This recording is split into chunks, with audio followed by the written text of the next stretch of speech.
VC sir side of a common technical problem pai asile etia potha goise aru ebar.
Hello, good afternoon, everybody. Good afternoon. Afternoon, sir. Hello. Good afternoon. Good afternoon, everybody. Hello. Chair. Hello. Afternoon. Amita, we can start now. Yeah, good afternoon, sir. Yeah.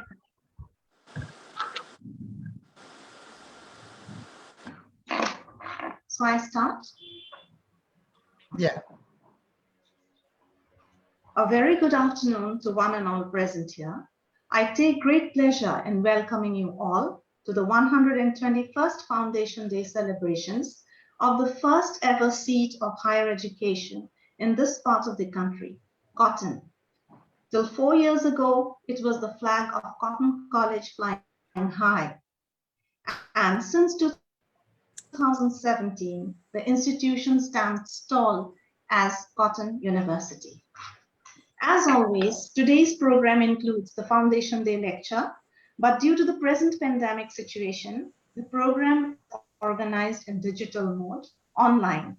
Some of us have gathered here virtually on the Zoom platform, and many, many more people have joined through the Facebook Live link. We are honored to have amidst us today as the chief guest of today's program, the Honorable Minister of Education, Government of Assam, Dr. Ranoj Pegu. Welcome, sir. We are also privileged to have as the invited speaker for the Foundation Day lecture, Professor D.M. Buragohain, Professor Emeritus and Founder Director of the Indian Institute of Technology, Guwahati, an alumnus of Cotton College. Professor Buragohain will deliberate on the topic Self-Reliant India, a topic which is very pertinent with respect to the new education policy 2020.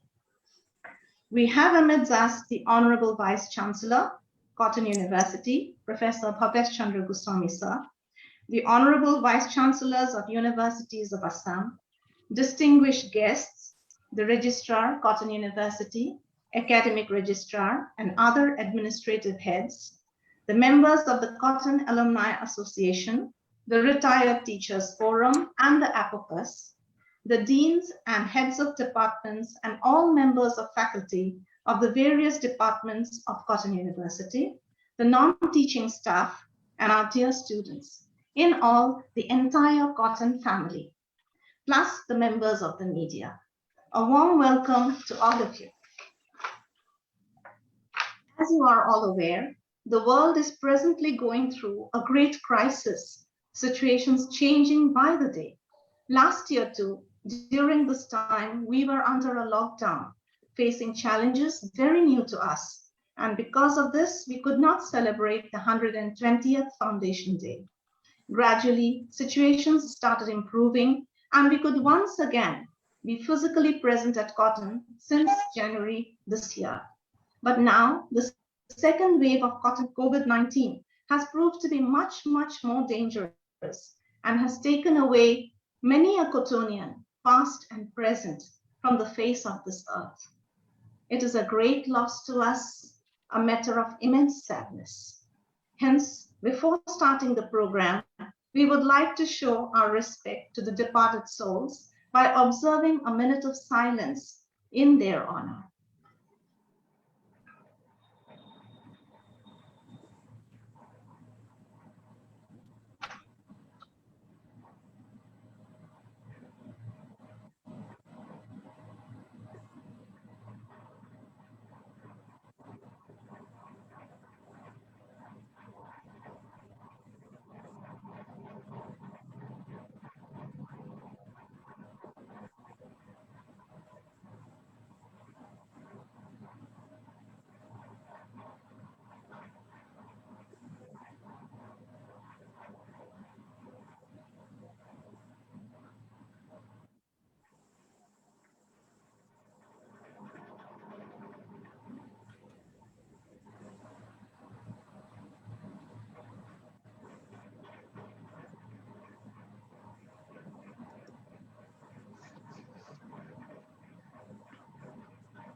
Thank you. I now request the Registrar, Cotton University, Professor Diganta Kumar Das, to deliver the formal address of welcome. Chief guest of today's Foundation Day program, Honorable Minister of Education, Government of Assam, Dr. Ronos Tebu, esteemed speaker of today's Foundation Day lecture, Professor D. N. Buragohain, Founder Director of IIT Guwahati and Professor Emeritus, Honorable Vice Chancellor, Cotton University, Professor Bhavesh Chandra Goswami, esteemed members of the Executive Council, Academic Council, invited guests, all the alumni of Cotton University, faculty members, employees, and my dear students of Cotton University. It gives me immense pleasure, and I consider it a great honor to welcome you all to this sacred occasion of the Foundation Day of Cotton. It's 121st anniversary, which also reminds us that we are soon approaching that wonderful milestone of 125 years of existence. No mean feat in the history of institutions, societies, and indeed of a region. Today, as we look back on our institution's long and significant history, it overwhelms us, its administrators and its faculty, as it does its alumni and students and employees, that we all belong to a center of knowledge and culture that has witnessed the turns and transitions of more than a century. And in arriving at this day, its 121st Foundation Day, there is both a sense of gratitude and sincere acknowledgement of all its past stalwarts, those who built it with sacrifice and much effort, and those who nurtured it lovingly and with fortitude to bring it to this present. As the inheritors of that eventful history and long decades of heritage making, I am greatly privileged to address today's gathering in this time of the pandemic and to assure you of our deepest commitment and responsibility to Cotton. Erstwhile Cotton College and now Cotton University, its ideals, its roles, and its purpose in serving our present society and the future generations. Like the present challenge we are faced with of combating this pandemic that has taken us all in its grip, Cotton as an institution has had to surmount many odds and threats in its long years of evolution from a college set up by the British with the help of great Assamese visionaries to its journey towards a unitary university. From the World Wars to India's independence, from the turning of a Gandhian era and a welfare nation to market economy and liberal politics, from the world wars to India's independence. From the turning of the Gandhian era, this institution has weathered the rough and tumble of everyday life and has held onto its most cherished goal of educating all, spelled out by its motto, Apromatina Vedha Bayam, that pledges to provide knowledge and education in all fields. As a center of learning, therefore, Cotton College has evoked much sentiment and values that are inseparable from the nation's roots and long and turbulent history, and that are ably carried forward by its 21st century avatar, Cotton University today. In celebrating this Foundation Day, in the hallowed presence of its alumni, its leaders, its most vital core, which is its teachers and faculty, and its real energy, the students, and all its well-wishers, I would like to invoke the words of our country's enlightened spiritual prophet,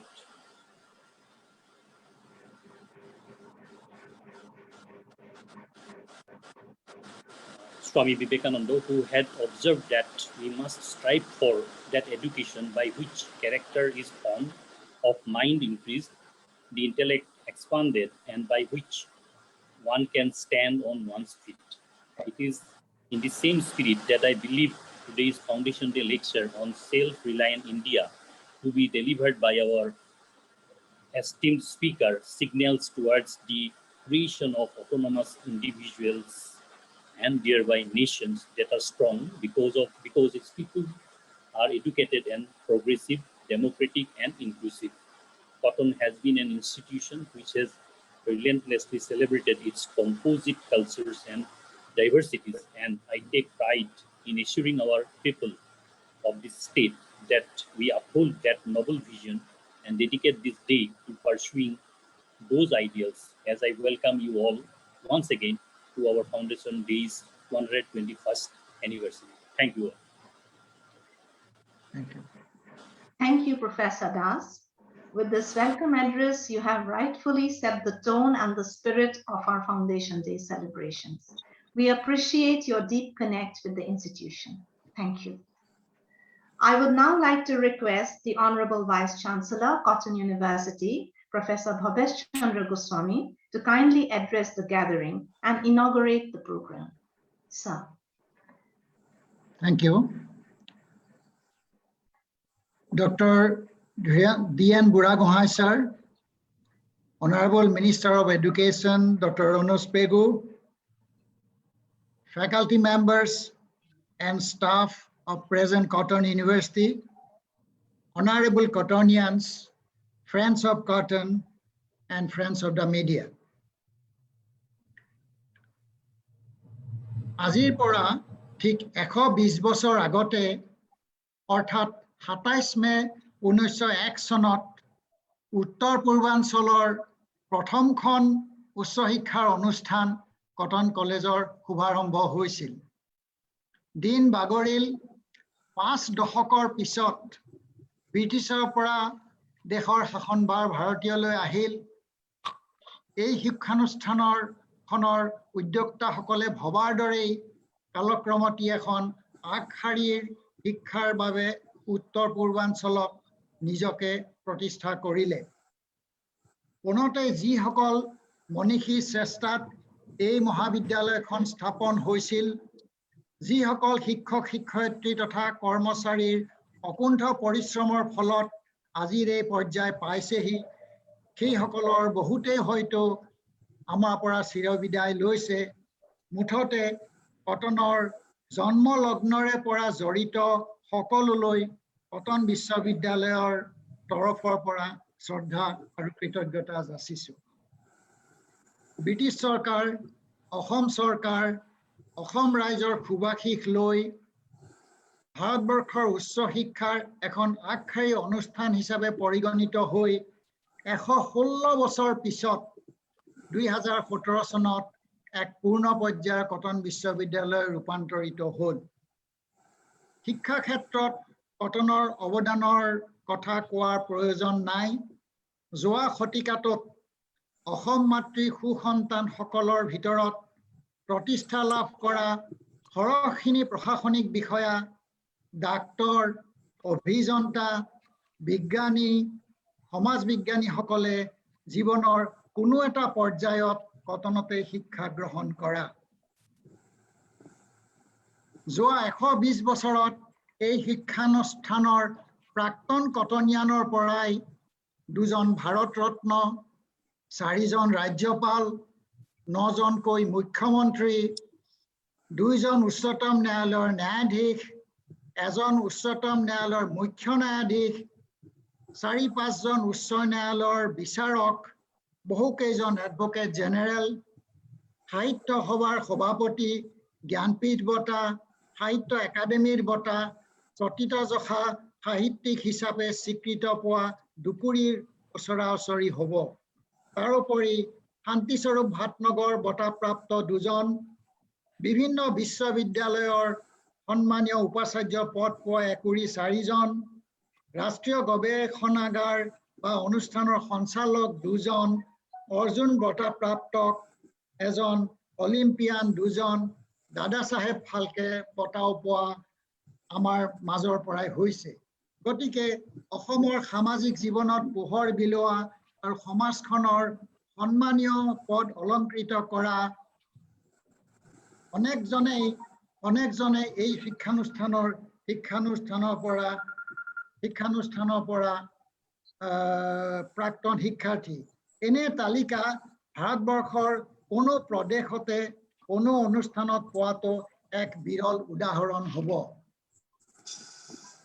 যিয়েই নহওক, আহিব লগা সময়তো একেধৰণেৰে এই অনুষ্ঠানৰ নাম উজ্বলাই ৰাখিব পৰাটো এই অনুষ্ঠানৰ লগত জড়িত ছাত্ৰ-ছাত্ৰী, শিক্ষক-শিক্ষয়িত্ৰী, কৰ্মচাৰী ও অভিভাৱকসকলৰ প্ৰত্যাহ্বান স্বৰূপ।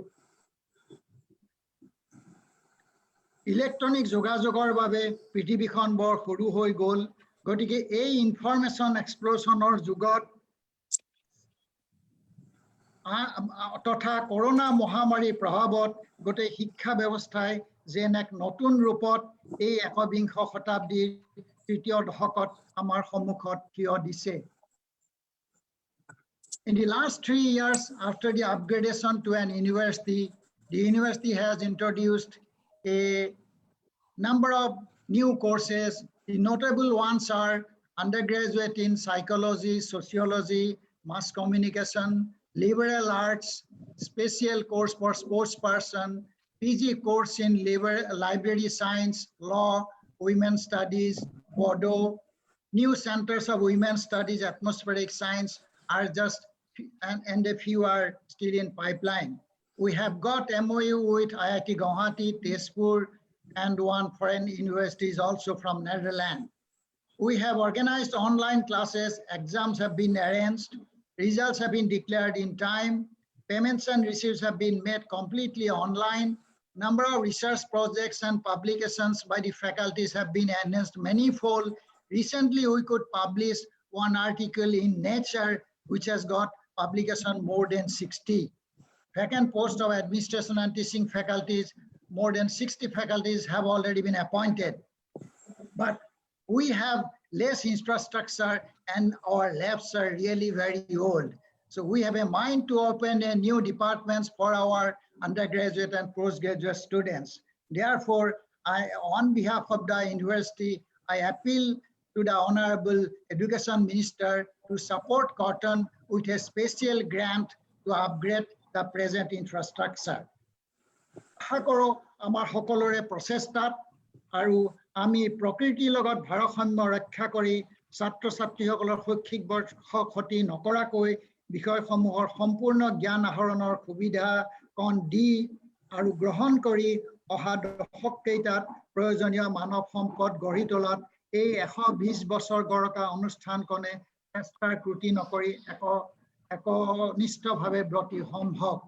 গতিকে অসম তথা ভাৰতৰ জাতীয় জীৱনত সকলো দিশতে প্ৰশংসা বুটলিবলৈ সক্ষম হোৱা প্ৰাক্তন কটনিয়ানসকলৰ দৰে বৰ্তমান ও ভৱিষ্যত কটনিয়ানসকলেও নিজকে একোজন প্ৰকৃত নাগৰিক ৰূপে গঢ়ি তোলাৰ লগতে নিজৰ কৃষ্টি সংস্কৃতি দুখীয়া নিচলাজনৰ প্ৰতি সহনশীলতাৰ গঢ়ি তোলাৰ মানসিকতা, সমাজৰ প্ৰতি দায়বদ্ধতা আদিৰ দ্বাৰা নিজকে প্ৰস্তুত কৰি তুলিবলৈ আজিৰ এই ২৭ মেৰ কটন প্ৰতিষ্ঠাপনাৰ এই পবিত্ৰ দিনটোতে সংকল্পবদ্ধ হওঁ।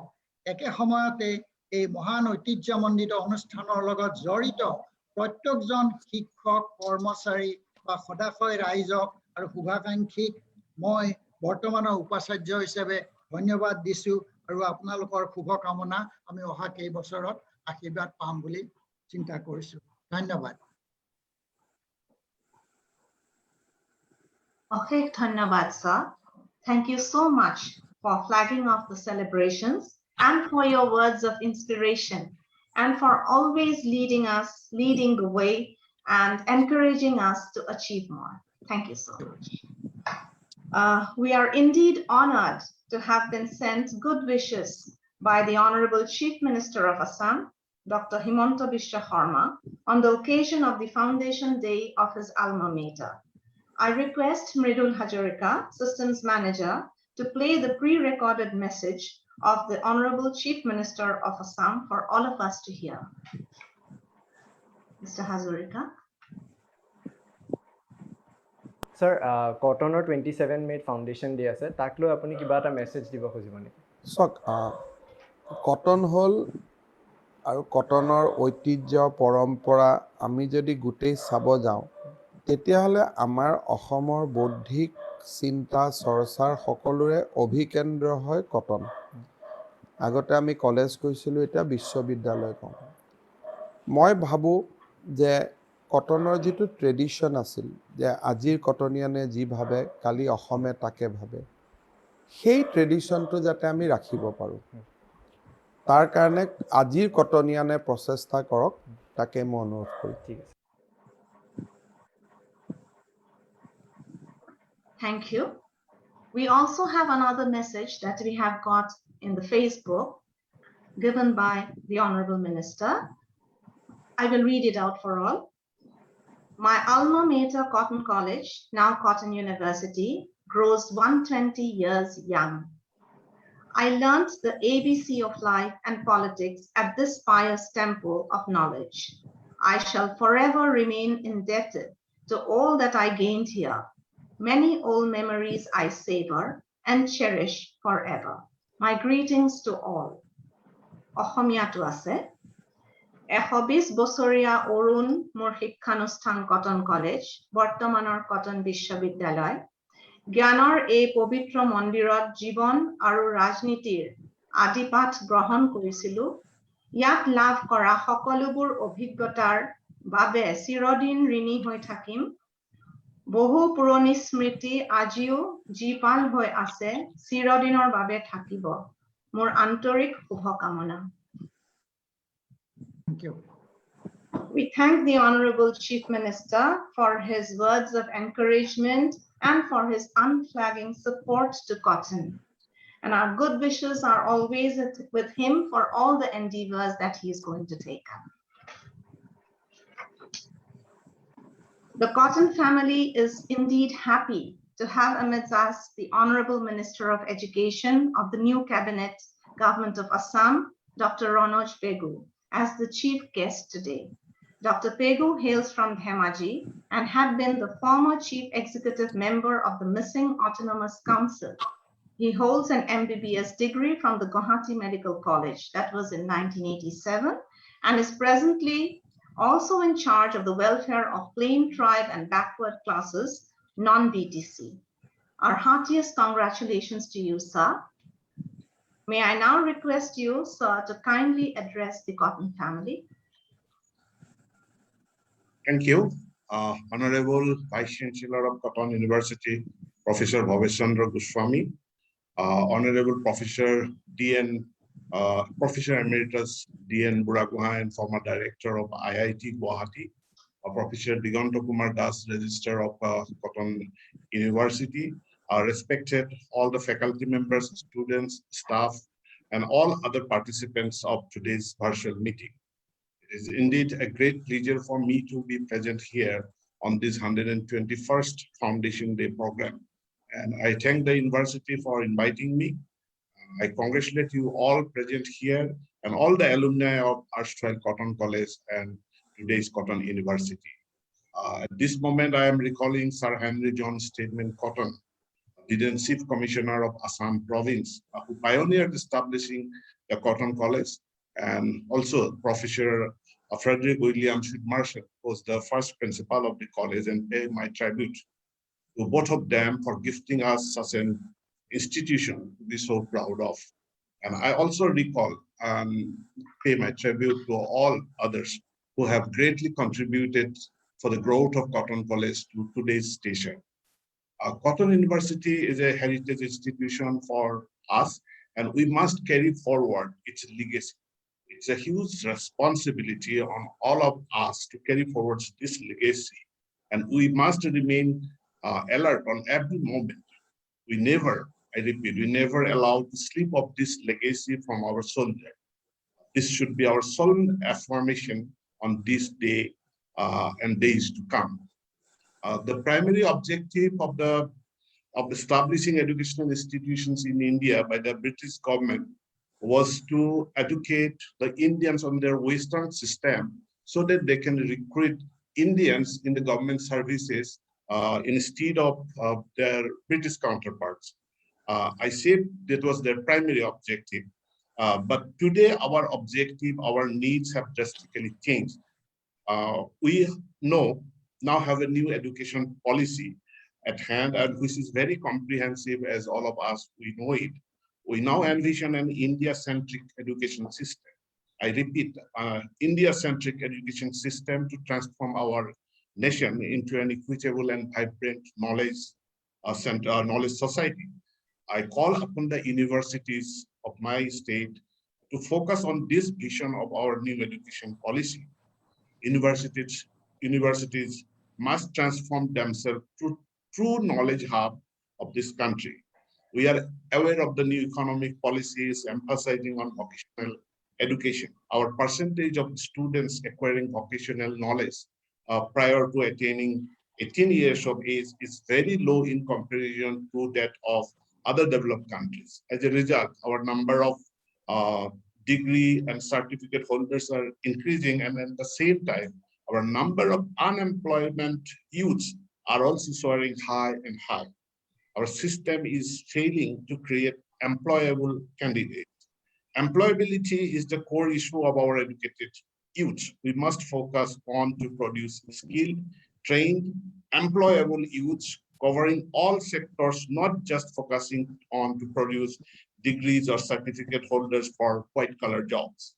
We need to reorient ourselves, redesign our courses to produce or assist in production of employable candidates for jobs of all colors. Job or employment is an issue, but education cannot just be job-centric. We need to produce job creators as well. The entrepreneurs are job creators, and we have a huge issue of lack of entrepreneurship in Assam. How our universities can contribute to development of entrepreneurship among our students from early formative years in each area, I would like to call your attention. I always say, learn to earn, so that you don't surrender your life and career to government or companies for a sum of salary to sustain. We must concentrate more and more on research and innovation. That is the primary, there should be a primary concern of all the universities, but research what? What innovations? This should be based on our needs. So let us research first on what we need at this moment and frame our roadmap accordingly. There is always an issue of administrative reform, and these days also I have been receiving so many appeals and complaints from various educational institutions of their issues being tangled here in due to red tapeism or other administrative problem. Our Chief Minister has already announced that administrative reforms will be from now onwards, it will be a continuous process. So whenever we face or we see or it comes to our notice any administrative problem or issues, I request all concerned to bring those things to my notice so that in the continuous process of administrative reform, we can push forward things fast. Lastly, today, I called on the Honorable Chancellor, the Governor of Assam, Professor Jagdish Mukhi. We discussed many things, and I must thank him for so many insightful thoughts that he shared with me. One thing that he shared with me, I would like to share with you too. That is, he opined that universities should be truly universal. As on today, our many good students are going to other major cities for higher education.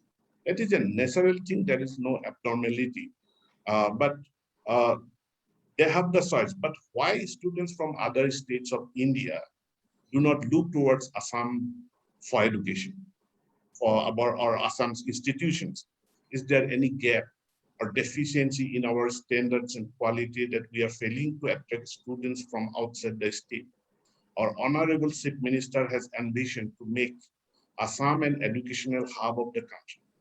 And he has documented and he has already drafted a plan which my department is presently deliberating on.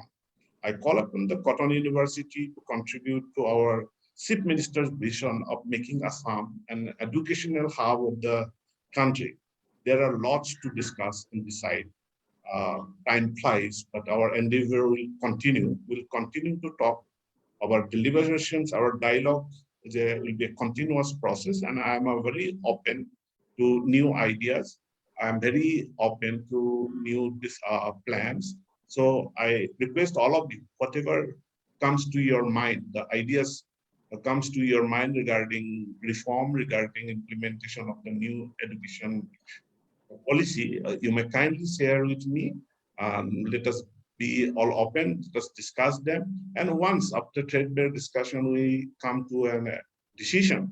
Once the decision is final, we should move very, very fast for action because time is very short. And the actions should be result oriented. And I am committed for that. And I thank you all for giving me this opportunity. We all together will carry the legacy of Cotton College, now Cotton University. We'll never allow this legacy, this responsibility to slip off from our soldier. Thank you very much. Wish you all a very good day. Thank you so much, sir. Your words have been most informative, thought-provoking, and a great source of encouragement for us.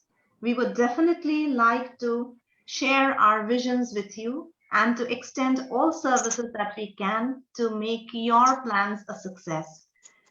We Cottonians would love to do that, and we look forward to your help in all the endeavors of Cotton University in its quest for excellence. Thank you so much, sir. Thank you, Dr. Pegu. Thank you.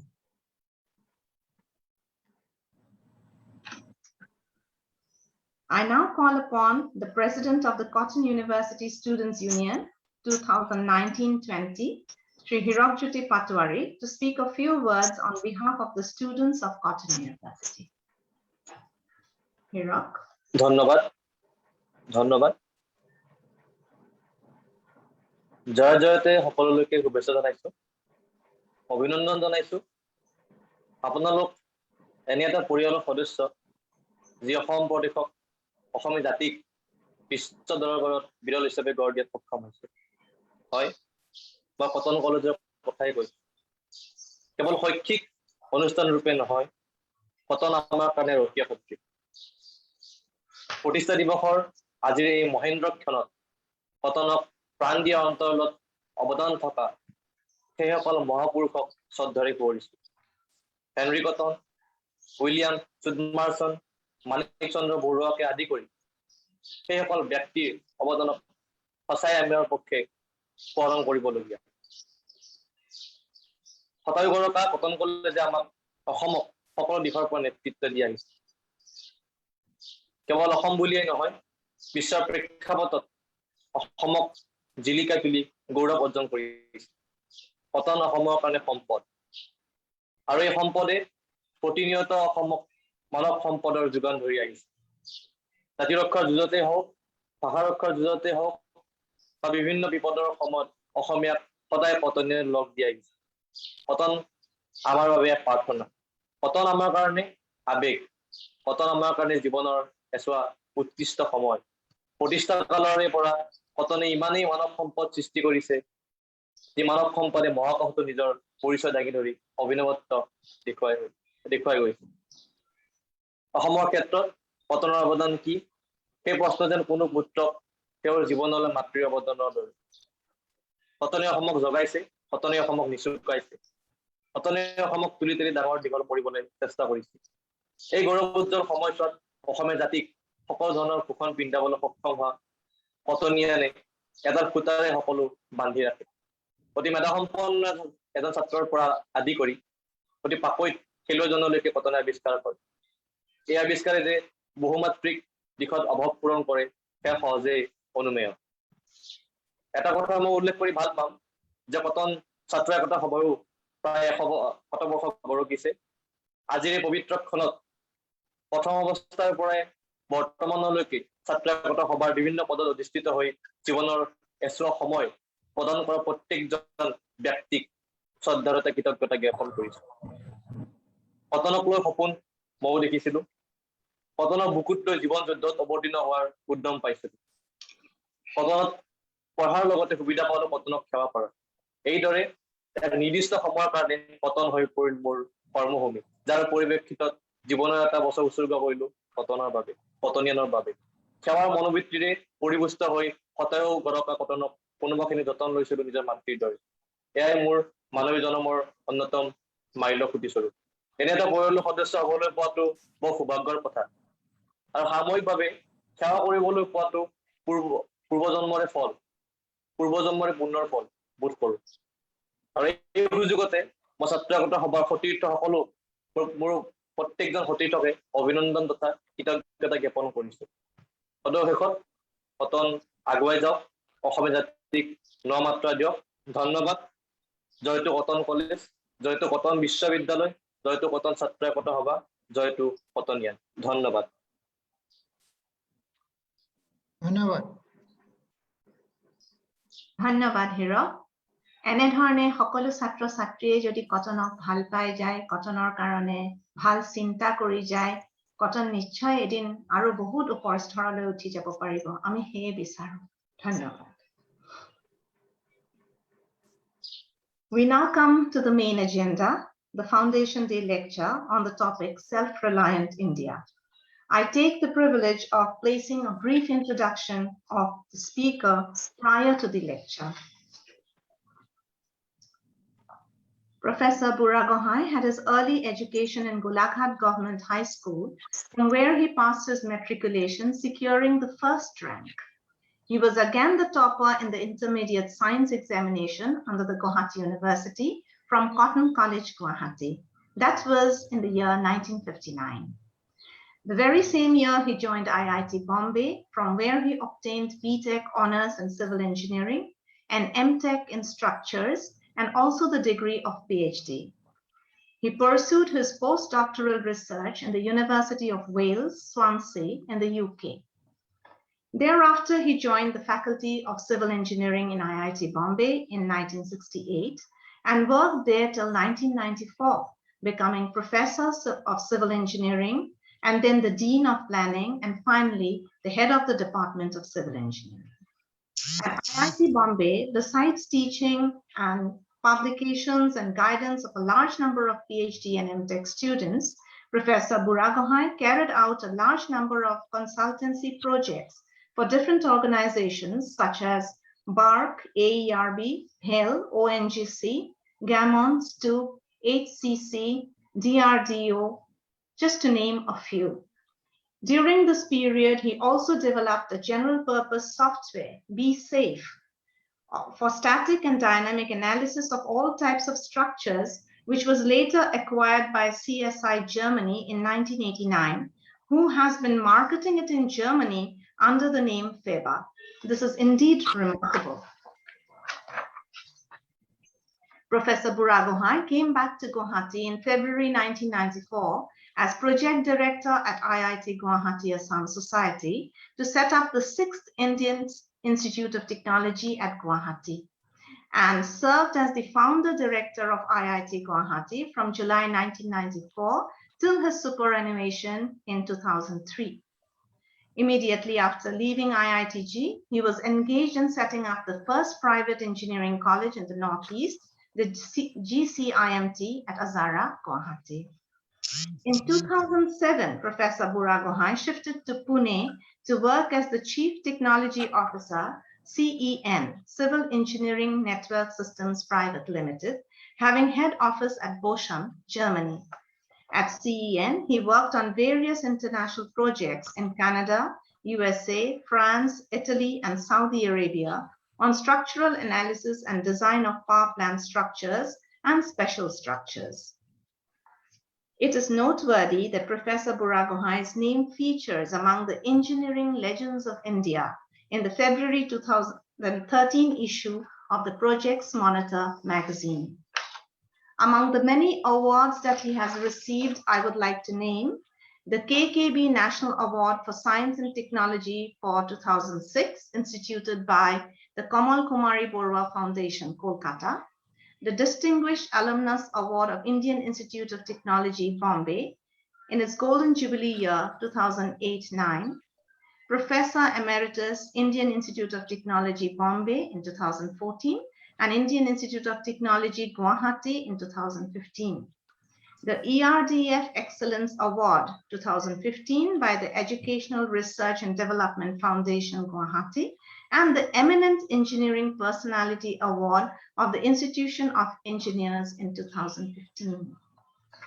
Professor Buragohain also worked in various honorary capacities, such as the Independent Director, Board of Directors of the General Insurance Corporation of India and the Bongaigaon Refinery and Petrochemicals Limited, also member of the Insurance Regulatory Development Authority, Government of India, the Scientific Advisory Committee to the Cabinet, Government of India, as also the Board of Management of all central universities in Northeast India.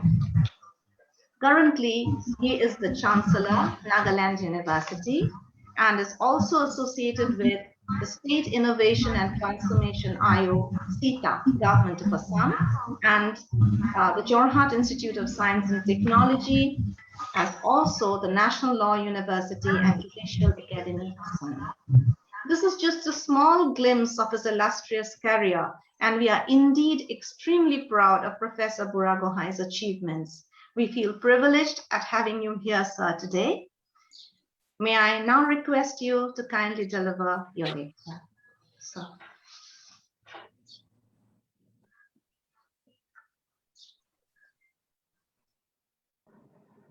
Hello. I hope you can hear me.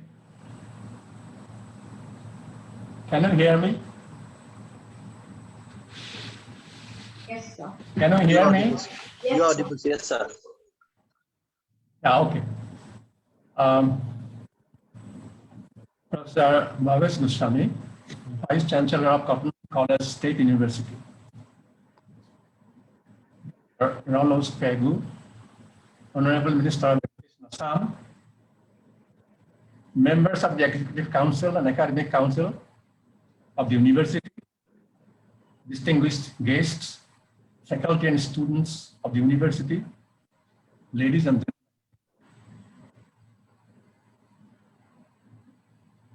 Let me first say that I am extremely impressed by Professor Bhavesh Goswami giving his address in Assamese. I am ashamed that I am not able to do so because I'm afraid that my fluency in Assamese will not be that good. I was also impressed by the sincereness and the ring of honesty and openness that I found in Dr. Pegu's address, and I'm sure the university and the state of Assam can expect a lot of from him in the field of education, further progress in that field in the coming years. I feel privileged to be a part of this celebration of the 121st Foundation Day of this glorious institution. I thank the organizers for giving me this opportunity to virtually address the audience on this occasion. I'm especially thankful because I am also a Cottonian, of which I am very proud, of which I have been always proud, and I will be proud of my life.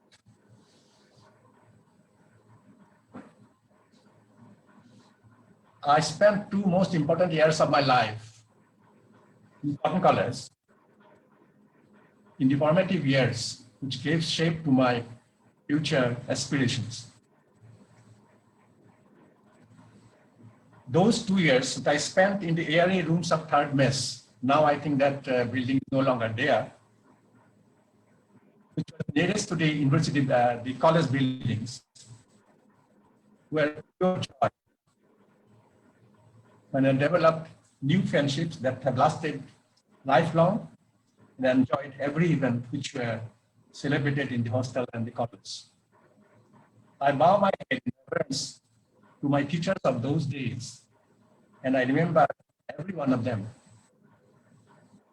Professor Sharma, who kindled in me the love for English poetry. Professor Sivaprasad Ghosh and Binoy Tamuli, who taught us advanced mathematics in loving and caring way.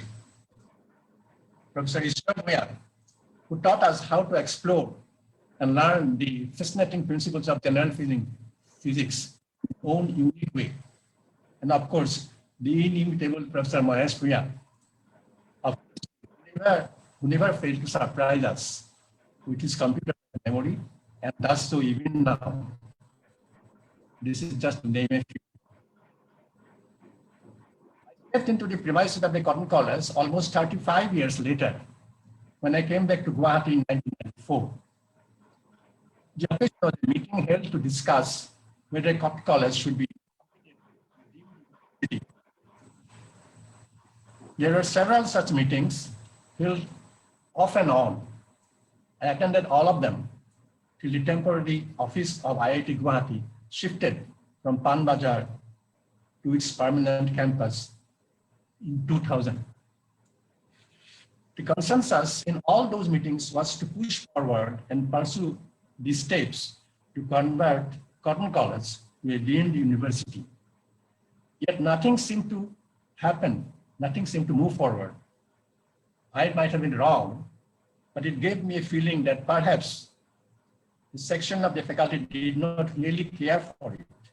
I wondered whether it had something to do with the salary structure of the university or something more deep-rooted in our mindset that prevents us from taking up more responsibilities and be self-dependent. This has been a malady that has afflicted the majority of the Indian population, including political parties and their leaders, and which has prevented us from trying to be self-reliant even after 70 years of independence. This brings us to the topic of my talk today, Self-Reliant India. Let me first make it clear that I am completely apolitical. I don't have any political dealings. I'm not an economist. I'm not a social scientist. I'm not a psychoanalyst, and I'm not a technocrat. But my simple logic tells what appears to be the major reasons for the country's inability to be self-reliant, and whether the idea and trust for a self-reliant India is going to be success or doomed to failure. But what has held us back all these years in trying to be self-reliant? Make a push for it. The first thing, obviously, is the lack of self-confidence, reluctance to assume responsibility. Associated with it is perhaps the tendency of not knowing most people are not knowing what to ask for, what actually he wants. Let me give you an example of what I mean. Unless you know what you want, you'll never be able to make a push for it. You'll never be able to strive for it.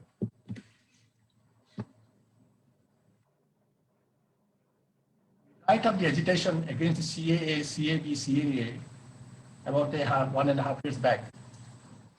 When it started, I was not in Guwahati. I came back in the later half of December 2019. And I was on a March Bihu day, I was at my cousin's place, enjoying the breakfast in front of the bonfire. And some other people were there, including a young entrepreneur who was quite vocal about his opposition to CAA. As an Assamese, I was deeply concerned about the outcome, what it was going to mean for the Assamese people. So I wanted to find what exactly he was talking about. I knew as an Indian, we must have a register of citizens. All nations in the world have it, all countries have it. So we have to have it. But in the new context, what was it for Assam? So I asked him, what is your solution? What do you propose? What is the way you would like to have it? His answers shocked me actually. He said, why should I tell you? It is not my job. It is the government job. You don't know what you want. When you are trying agitation, you ask for, you give a proposal, you suggest, and then only you can get what you want. If you don't know what you want, then what are you working for? This is one aspect. You don't want to think and you want to take the easy way out. You want others to think for you.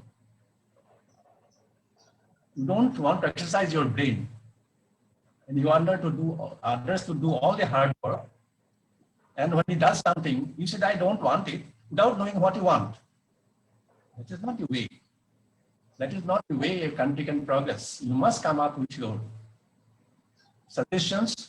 You have to be proactive, not just reactive. That also brings us to the point of the reluctance, responsibility, and the wrong notion of freedom that people have. You want freedom and all its privileges, but you don't want the responsibility, the accountability that will follow because you are free. How can you have freedom without accountability, without responsibility? If you do not want to share the responsibility, you do not want yourself to be accountable for the freedom, then you don't deserve it. It's as simple as that. Every freedom that we enjoy comes with a responsibility, heavy responsibility. It is a burden on us to honor the responsibility. We always demand the privileges, do something wrong, and then say, it is the freedom of speech, it is an artistic freedom, the cinematic freedom, the freedom of the press, whatever you call it, all freedoms, but no responsibilities anywhere. That cannot happen. And because we don't want to take the responsibility, we don't want to be self-reliant, because that will entail responsibilities, accountabilities, and a heavy burden on us in terms of hardships that you have to struggle to achieve what you want. This also brings us to the point, second point, is that what Dr. Pegu just mentioned, the education system that we have been following, the British education system, which was meant to prepare us to serve their goals and not to do things for our own good. The so-called slave mentality. That is the mentality which prevents us from doing something for our own good, but always trying to act at the bidding of our masters. It's much easier to leave the thinking to somebody else and enjoy life, enjoying whatever you get. When we obtained freedom, I was just about plus 6 years. But I used to hear from older people, oh, it was so nice in the British days. Why? Because they had not to do anything, no thinking. Whatever the British did, we just accepted. That is all.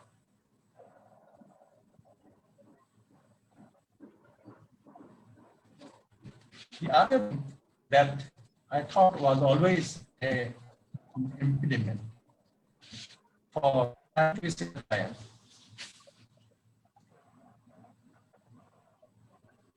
is our failure to realize that depending on other countries is never in our interest. We always try to take the easy out. If importing is possible, we import it and enjoy it.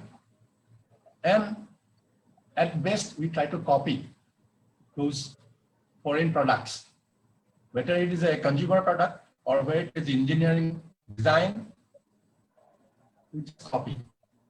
Don't try to evolve something on our own, because that takes less effort. Somehow we have been very good at copying.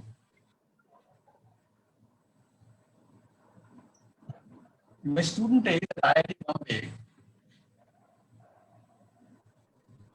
I found that on the footpaths of Bombay, sorry, I'm not saying Mumbai, Bombay was still Bombay in those days.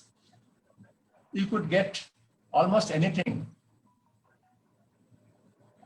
foreign products, which you buy and bring, you'll find out in no time that they were all fakes. They were exact replicas.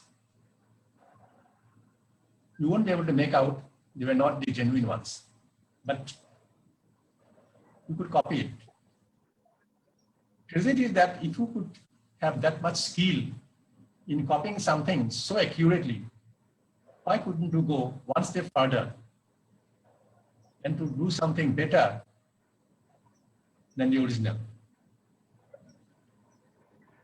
The other thing that I observed is the lack of pride in our country, in our own country. Look at the Japanese or the Chinese.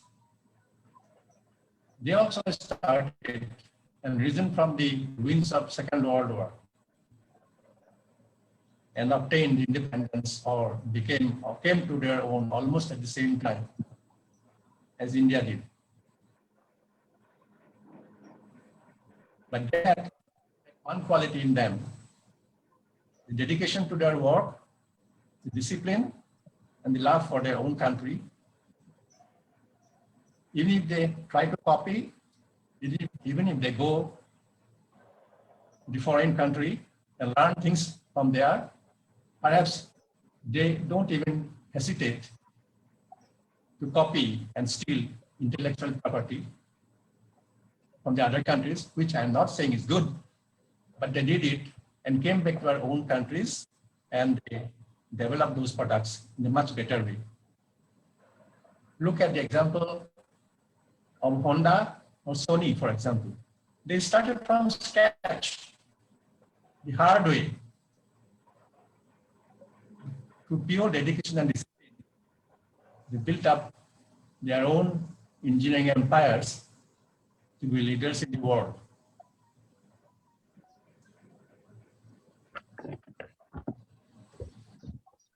The next thing that I can think about is we don't give value or we don't have confidence in our own abilities and the abilities of our fellow countrymen. A few. Any foreigner can pass an opinion about anything on India. And we take that as the gospel truth. Even if somebody or countryman develops something genuine and proposes it, we will not accept it. We look at it with suspicion unless somebody says that it is good.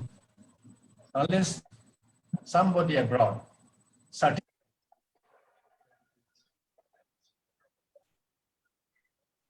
I look at it in a different way simply because I believe that no country will like another country to surpass them in economic development or in business.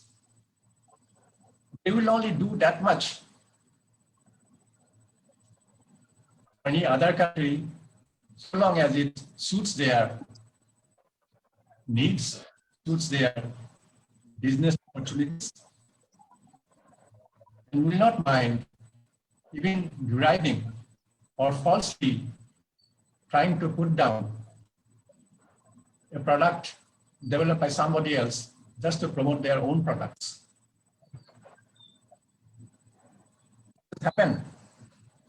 This happens time and again, and it is happening even now. And you are all aware of what is happening. So why should we believe in them? They will help us up to a certain extent, and that too with their second-grade products and designs, which will not be comparable to their own. The time we find that we are trying to compete with them, we are trying to take business from them, they'll stop it and try to see that we don't come equal to them or their level in any way. So this is a basic principle of business. You don't want your rivals to go beyond you and lose in the process billions of dollars. Always believe what they say. Disbelieving our own people who have toiled day and night to develop something. The scene has slightly changed now. But there are handicaps and still impediments that we have to overcome. We know we can do, but we have to change thought, particularly in our mental attitude, our attitude to works, or integrity, professional integrity, honesty,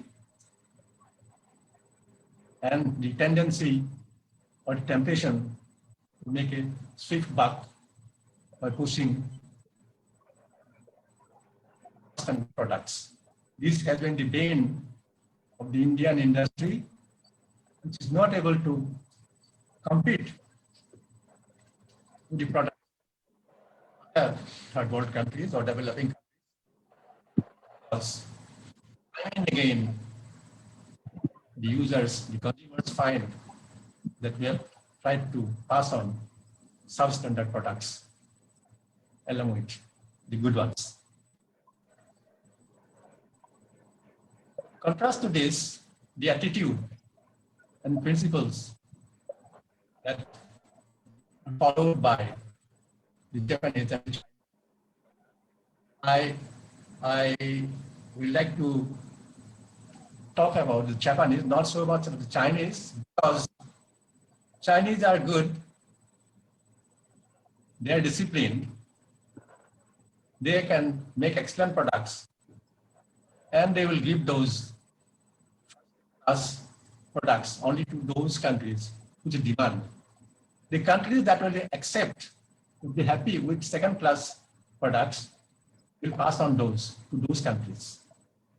There's a time, I don't know that whether it still holds good, that anything that comes from China, you will always doubt whether it is okay or not. I remember even 10 years, 15 years back, when I buy a cycle bulb and buy it, the product or cotton, that shopkeeper will write the date, giving warranty. If I try to buy a much cheaper TFL bulb of the same wattage, which is produced in China, you will not give that, you will not write the date, you will not give warranty because it is Chinese product. We had an, impression that Chinese products are not that good. But they also know, they know where to sell products.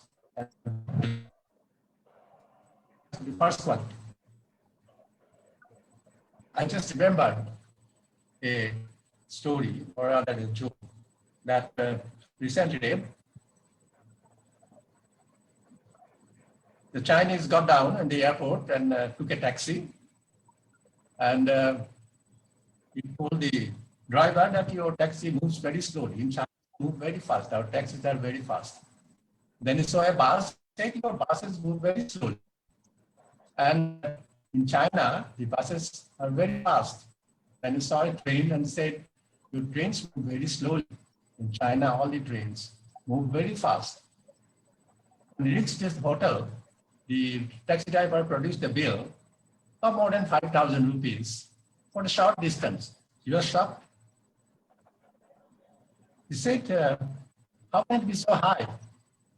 Your meters don't run well. He said, no, they run very well. So where is it made? He said, it's made in China. It moves very fast.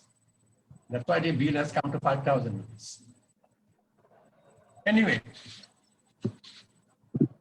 let me come back to the topic of quality, which has been a bit of a concern for Indian products. To illustrate what is quality, how it is born, ingrained in the Japanese society. Here is another short story. And I'll read it out. The American giant IBM decided to have some parts manufactured in Japan on a trial basis. In the contract, while writing specifications, they had set the standard that they will accept only 3 defective pieces per 10,000 pieces. When the first consignment came from Japan to IBM, there was a letter accompanying it. It said, we the Japanese people had a hard time understanding American business contracts and practices. However, the 3 defective parts per 10,000 pieces have been separately manufactured at our end to meet the specifications of the contract. Those 3 have been included in the consignment in a separate package mentioning defective pieces as required, not for use. Hope this meets your requirement. So the contract allowed 3 pieces per defective per 10,000 pieces. So they perfect 10,000 pieces they gave, and what they thought was a conditional contract. They manufactured, specially manufactured 3 defective parts and sent with the consignment. They don't know that something can be defective. You can accept something defective at all. It is inborn If you want to do something, then it has to be done perfectly. That attitude, unless it comes, it has to grow from childhood. Unless that attitude comes, the product can never be good. It doesn't matter whether it's an engineering product or anything else. It's a part of day-to-day life.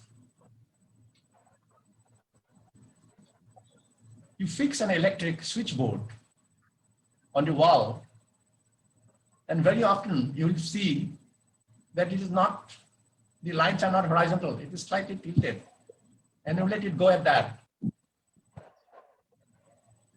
The electrician who fitted it does not have any pride in his work. So this pride in your own work have to be there.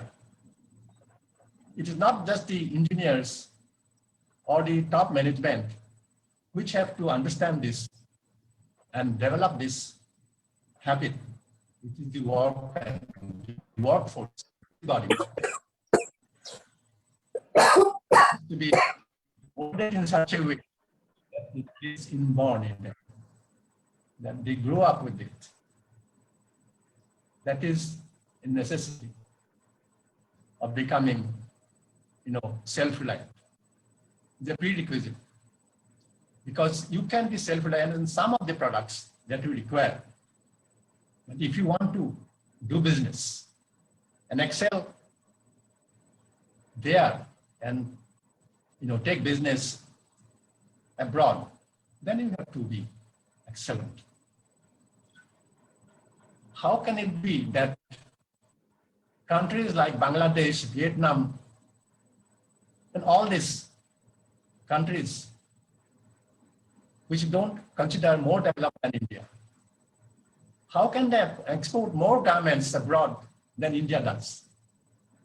You go to the shops abroad, you will pick up a piece of a shirt, ready-made shirt or something, made in Bangladesh, made in Vietnam.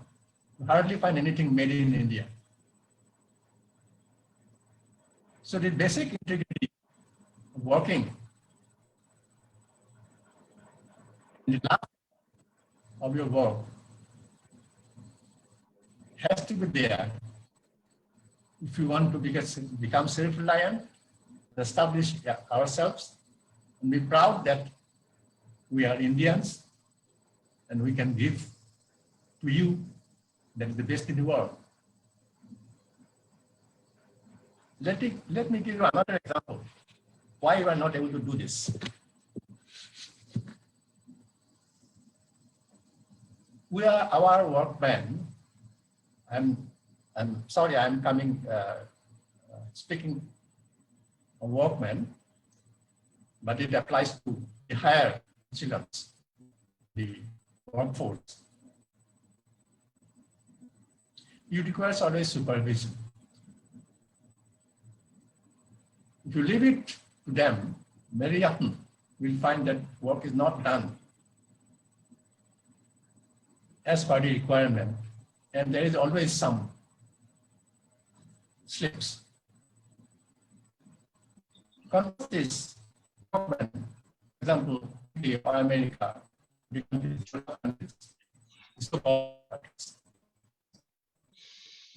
can leave the key of your house to the worker or the maid who comes to serve, to clean your house. Even one day in a week, you pay highly, maybe $200 for 2 hours of work. But when you come back and you see, you'll find that your house is spick and span. You will hardly find any occasion, any place where you are not satisfied with the work. Can we say with confidence that that will happen in India? We cannot.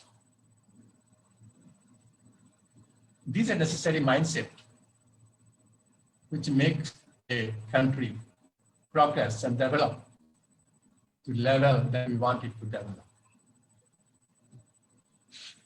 The third one, the last one that I think is an impediment is apathy. apathy for anything that is happening around us. Something is happening and we don't feel anything, and we don't feel it concerns us. It's a very interesting episode, or rather fact, that I want to tell you. This is something that I noticed way back in 1985 when the Assam agitation ended and the AGP was in power. So I came to Guwahati in 1985 December. After some gaps, I used to travel directly to Golaghat by passing Guwahati. I stopped in Guwahati. I noticed chocolate-colored city buses that prevalent in those days. Now the colors have become better. And bus, I found word puzzled me. It was spelled wrong. That was my document. That was inside word. And I did wrong. Wrong means I was not able to make out why the buses are and the tempos were writing in its back. Then I understood what it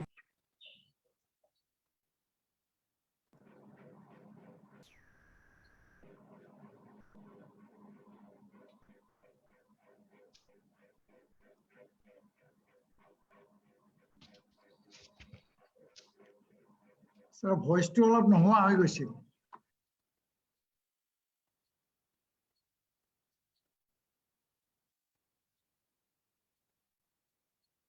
Sangita? Is it okay now? Can you hear now? Yeah, Yes, now we it's can fine. hear you now. Yeah. So I was thinking why it was supposed to be raw, means raw, uddakama, or raw. Raw. Just thought, how come we have agitated and fought for so many years, to establish our identity for our language. And there is something roaming around the city, writing raw, which is not Assamese, wrong spelling of Assamese word. And nobody's taking any action. Nobody even thought about it.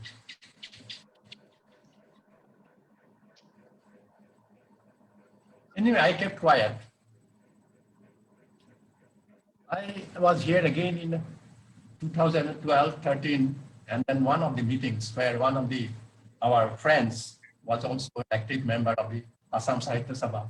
I mentioned this fact to him. He said, yes, obviously. It's not raw, right? It should be raw. That's a mistake. When I came back again, end of 2014, I saw some buses and some writing robo behind it instead of raw. So this is the apathy. Write something. You don't care what you are doing.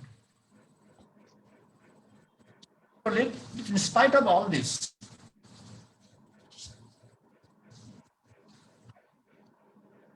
we can still be self-reliant if we try. And why do I think so? What gives me that confidence that we will be self-reliant in the years to come? But every time that India has been pushed to the back, when it has to fight with its back to the wall, it's come out triumphant and did what was necessary. The first thing was after the 1965 Pakistan war, when there was droughts in the country for several years and food grains became a problem. We had observed that first slogan, Jai Bharat, Jai Kishan that came from Lal Bahadur Shastri that time. We had a meal program. Every Monday evening, we will not take meals comprising of rice or wheat. We will used to eat only fruits. I was in the hostel in IIT doing my PhD that time. And every Sunday evening, we used to eat only fruits, no chapatis, no rice, no pulses. To save the food grains. And India had to literally beg USA for tons and tons of food grains to see through those hard days. That problem continued for a few years, right up to the middle of the 70s, where rationing was very strict about the grains. We used to buy rice mixed with 10% tables, and it was smuggled. I myself remember taking rice in pillowcases from Assam to Bombay, because if it is detected that you are taking rice from one place to another place, it will be confiscated. Those were Gandhi was literally ridiculed when she went Prime Minister to request for import of food grains from USA. The US media mocked. She came back and vowed never to beg again for food. And what happened is history now, the Green Revolution, for our agricultural scientists, and we became sufficient by the beginning of 1980s. And now we are the second largest producer of grains in the world. It has taken some time, but it has happened.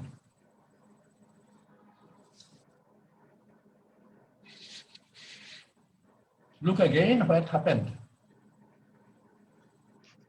During the Kargil War, later on, when India was testing BrahMos missiles, the US GPS on which it was dependent was switched off.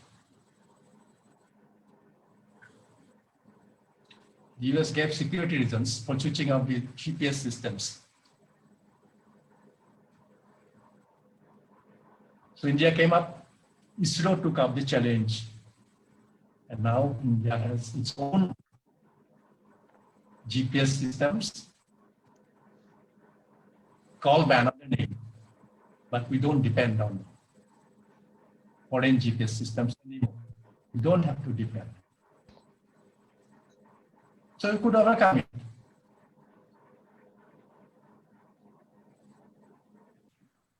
Then again, what has happened, something much more dramatic.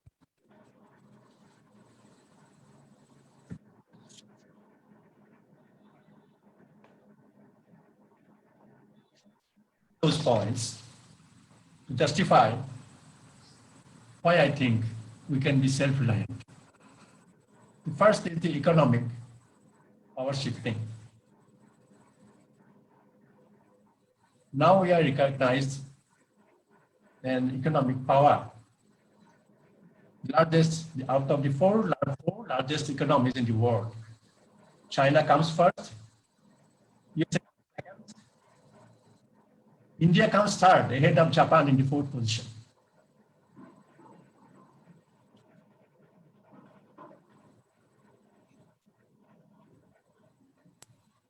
Other countries have come to rely on us in many fields. You all know what happened in Yemen in July 2015. India evacuated nationals of 40 countries from Yemen, riot-ridden, strife-ridden Yemen in 2015. because Yemen trusted only India to evacuate the people from their country. So India evacuated, rose to the occasion and evacuated nationals of 40 countries from Yemen.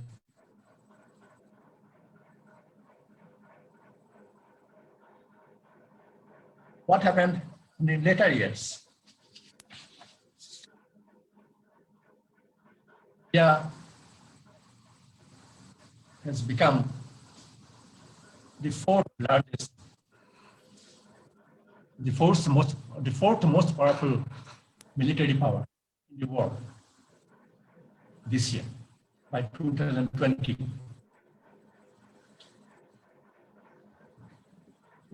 And the self-confidence has grown.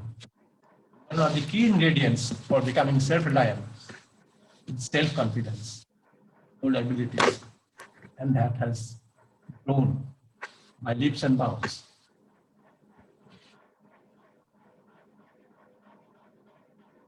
Let's recollect what happened in the last 20 years.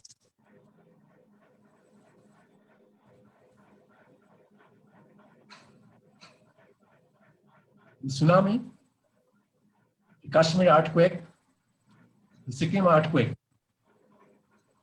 Kedarnath floods, Kerala floods, cyclones, that is 2004 onwards, all these calamities, natural calamities, that has happened. 2019, 2020, cyclone. There's massive destruction of men and property. But did we try to get over it by asking help from abroad? We did it on our own without seeking any international help. We could do and overcome all these things, overcome all these calamities completely on our own without depending on international help. So if that was so, then we definitely do it in other fields as well.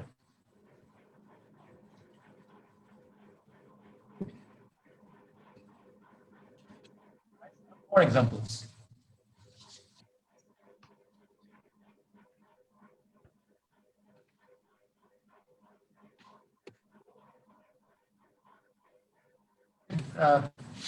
Can you hear me?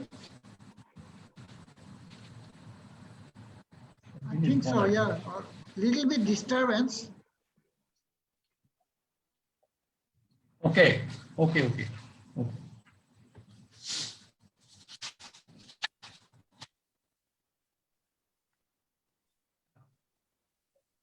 Some of the things that India had achieved remarkably well, things like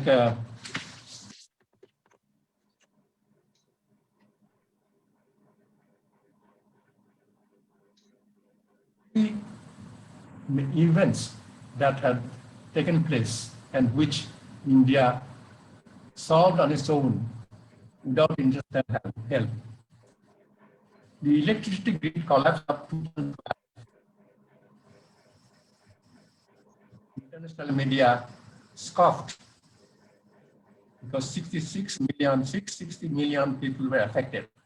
But grid came back in a few hours, surprising everybody, due to our own Indian efforts.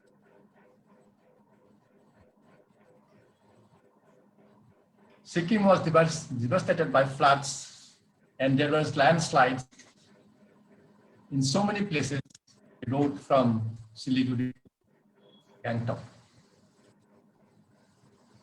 When India asked countries abroad, they said it will take at least 6 weeks to repair it and make it operational. We then turned to our own people, the Border Roads Organization. They said, let us examine and see. They came back within 20 hours, said the road is now operational. 20 hours as against 6 weeks. That is how our own people could do.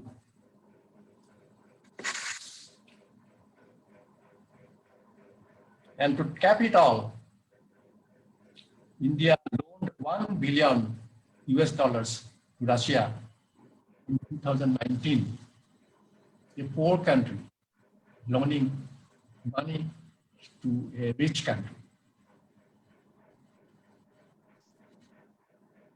So these are things that gives us hope. But we need to thrive. Our mentality has to change. And we hope that a new educational policy now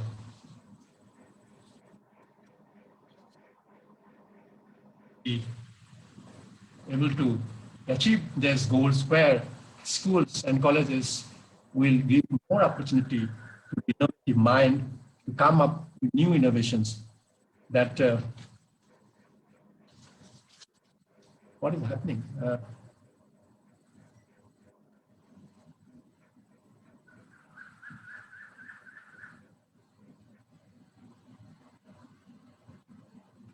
So we are not being able to hear you. That is what I'm trying to find out. What happened? Actually, sir, it's saying your network is bad. Your network bandwidth is very low. It's showing. Okay. কৈছে হলো Bad. ঠিক আছে আপনি continue কৰক কওকচোন sir এটা শুনিছো আপোনাৰ মাতটো আকৌ এতিয়া শুনিবলৈ পাইছেনে? শুনিছো স্যাৰ Okay. কওক হয় I think it was some obstruction was there on my Wi-Fi. Anyway, it's okay. But I am able to see the video and myself, whatever it is. I don't know whether you can see. So these are things that what gives me confidence that we can achieve self-reliance, not to distant future, because we are moving in the right direction.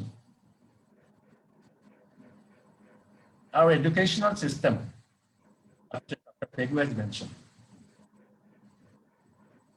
has to promote, has to encourage, not the usual book reading or classroom reading, but more hands-on experiments, find out new things, to explore things so that we can come up with better solutions, even for day-to-day products. I will try to end on the note of positivity by citing one story which I have often repeated on many occasions, particularly to students. It is about Sony, what it did to grow into a giant.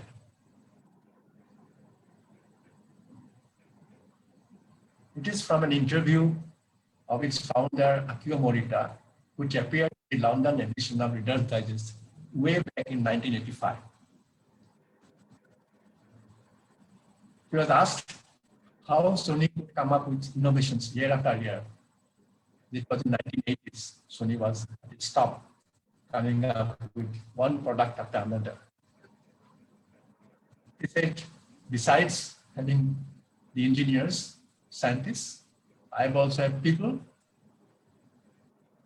who really don't know what is possible and what is not possible because they are not trained in the traditional way. So they come up with ideas, new ideas, often with ideas that don't seem to be possible, that will work, but nonetheless, they used to come up with. And our engineers and scientists would work on it. And after some time, that's what it was. Innovation, thinking not in the usual way, but trying to think completely differently, giving free rein to your thoughts, and questioning whether this is possible, and not accepting a no for an answer. Let me again quote from Bernard Shaw's play Back to Venezuela, where it was asked, do you see?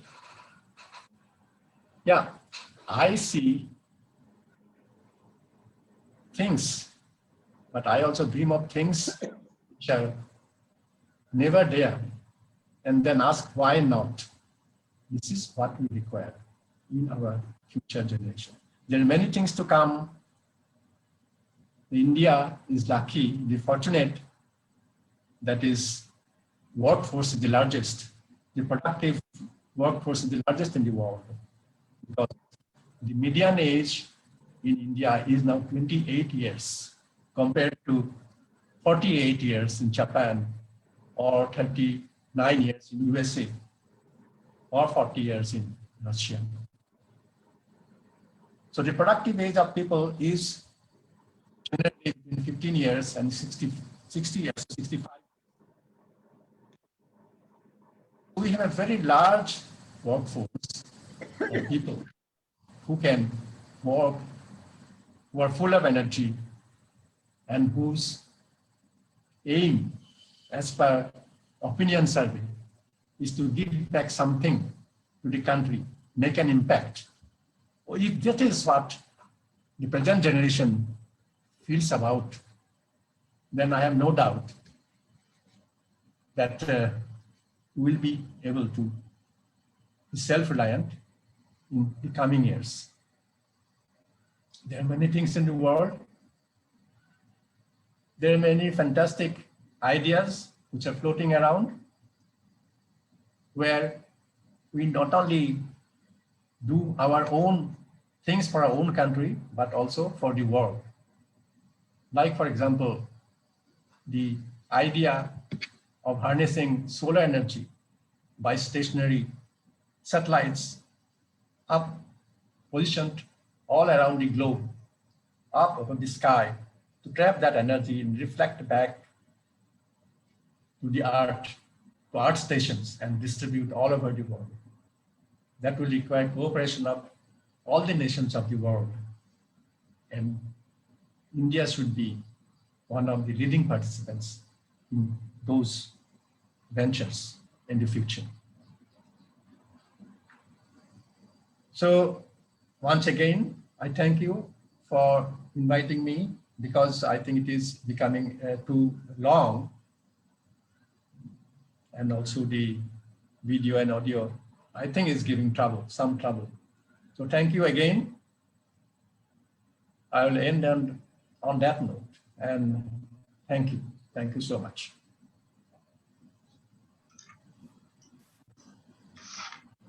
Thank you so much, Hello. sir. Yes.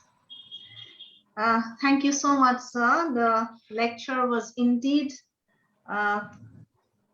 thought-provoking, stimulating, and had a lot of information. Yes, your network played a little truant, and so we had difficulties catching sometimes what you were saying, but still we could understand that the prerequisites for being self-reliant included, as you stressed upon, accountability, responsibility, integrity, innovativeness, the ability to dream and to strive to make it a success, having confidence in oneself and our fellow countrymen, honesty and respect towards others' contributions. You believe that India is capable of being self-reliant. You've seen that it had tried, it had come successful in times of calamities. India had overcome all those problems on its own, because necessity, or rather scarcity, becomes the most important requirement for development. And yes, we also agree with you that Indians have the capacity to shine brighter than most others. We just need to change our mindset, our attitudes. We have learned to listen to many small anecdotes. Thank you so much, sir. It was really a wonderful lecture. Only if the network would have been even more better. It would have been very good for all of us. Thank you so much, sir, for giving us this time and this valuable information and this encouraging words that we can all strive for perfection, and we are capable and we will be able to do it. The younger generation needs to know this and to take it within themselves to become self-reliant in today's world. Thank you once again, sir. Thank you very much, Professor Guragoy, from my side. Thank you. Had it been an offline meet, there would have been applause, a great deal of applause from the audience, but it being virtual, so there is silence now, and me only telling on behalf of everybody, thank you so much. It is always different. Offline is always different from online. Yes. You know, an online class and an offline class, you get and you get inspired. Online, it is something like a monologue, and sometimes you don't know what you are doing. Yes, yes, exactly. We don't know how they are accepting it, whether they are understanding it. It's more of a monologue. True. Offline is always much more stimulating. Anyway, we move forward now. On every Foundation Day, the lecture is followed by the annual award presentation ceremony, where Cottonians, which includes faculty, research scholars, past and present students who have excelled in various spheres, be it academic, sports, arts, culture, etc., are felicitated. Today, the meet being virtual, we would like to mention the names of such Cottonians along with their fields of achievement as an appreciation to them for making us proud. We will perhaps be able to give away the prizes when the situation becomes better and we are offline once again. So first, we would like to laud the members of faculty and our alumni for their achievements.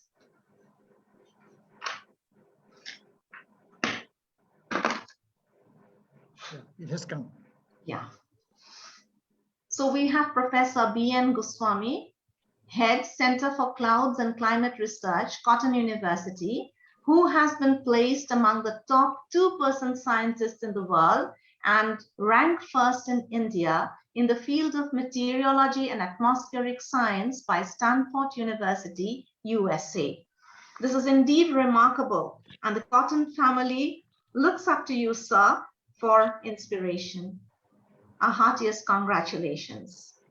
Next, we have Dr. Rakhi Kolita Moral, Associate Professor of English and Head, Center for Women's Studies, Cotton University, who has been awarded the Wiscom Sahas Prerna Award 2020 by Women in Security, Conflict and Management of Peace, New Delhi, an initiative of the Dalai Lama's Foundation for Universal Responsibility. The award is given in recognition of her exemplary contributions towards fostering gender justice and education in higher education institutes in India. We are proud of you, Dr. Moral. We appreciate your work and extend our best wishes for more accolades in future. Next, this is our alumni, Mr. Kaushik Borwa, who was awarded a medal under the Royal Order of Sahametre in Cambodia for his contributions to poverty reduction, rural development, and smallholder agriculture. He was recognized as a Grand Officer or Mahasena of the Royal Order of Sahametre, equivalent to knighthood. This is indeed a great achievement. Our very best wishes to Mr. Borwa so that he excels in his chosen field of work. Next, we have Mr. Abhijit Bora, Research Scholar, Department of Assamese, Cotton University, who has bagged the Munin Barkutaki Literary Award 2020 for his manuscript titled Deuka Kobai Jai. The award carries a cash prize of ₹50,000 along with a citation and a plaque. Congratulations, Abhijit Bora. Looking forward to much more achievements from your end. Our best wishes to you. Now we move on to the students who have excelled in academics. We would like to show our appreciation to the toppers of our university in postgraduate and undergraduate examinations of the last 2 years. So in 2019, the postgraduate topper in arts was Ms. Darshana Deka. She's from the Department of Archaeology. And the topper in the science stream was Mr. Saurav Kumar Saha. He's from the Department of Mathematics. Then in 2020, the postgraduate topper in the arts stream came from the Department of Sociology, Mr. Nabajit Barman. And in the science stream, it was Mr. Mukhtarul Rahman from the Department of Mathematics again. Congratulations to all of you. Next, we move to the undergraduate toppers. In 2019, in the arts stream, the topper was Ms. Gautami Besborwa from the Department of Education. And in the science stream, the topper was Mr. Bhargav Kakoti from the Department of Statistics. And in 2020, in the arts stream, the topper was from the Department of Education again, Mr. Jintu Thakuria. And in the science stream, we have Partha Protim Das from the Department of Mathematics. A hearty congratulations to all of you, toppers. And next we come to the Durgeshar Sharma Memorial Award, which is an annual award instituted in 2017 for the students securing the highest marks in the UG final examination under Cotton University, both science and arts combined, in the memory of late Durgeshar Sharma by his family. I take the honor of presenting a brief sketch of this eminent personality, better known as Darshanic Kavi. Born in 1882, Durgeshar Sharma was a noble son of Assam who had to struggle through his early years on the meager income of his village postmaster father of Potiagaon near Jorhat. However, he built up a meteoric career in the Assam civil service by dint of his integrity and efficiency. Laurels followed. He was promoted to a listed ICS post, which was almost unheard of then, and the Commissioner of Excise and Income Tax, Assam. Then it was the entire Northeast. Assam's representative in the Central Legislative Assembly, the Rai Bahadur title, and the list just goes on. A Sanskrit scholar well-versed in the Vedas, his literary pursuits won him recognition as the philosopher-poet, Darshanic Kavi. His poetic anthologies, Anjali, Nivedon, and Upahana, and Shakespeare-based dramas, Chandrabali and Padmavati, are still recognized as classics of Assamese literature. It is remarkable that his elder sons, late Professor Parameshwar Sharma, noted economist and social thinker, was a faculty of Cotton College, and late Professor Anandeshwar Sharma retired as the principal of Cotton College after being the head of the Department of English. Now we have his granddaughter in our midst as the former head of the Department of Economics, Dr. Padma Sharma. This award carries a cash prize of Rs 5,000, a metal plate, and a certificate. We thank the Sharma family for this benevolent gesture. And so the recipients of this award in 2019, it was Mr. Bhargav Kakoti, science topper of the UG level. He's from the Department of Statistics. And it is remarkable that he has secured a full 10 CGPA. It is a brilliant performance on his part, not very common to get a 10 point. And then in 2020, the recipient of this award is Mr. Partha Protim Das, who is from the Department of Mathematics, and he has got 9.61 CGPA.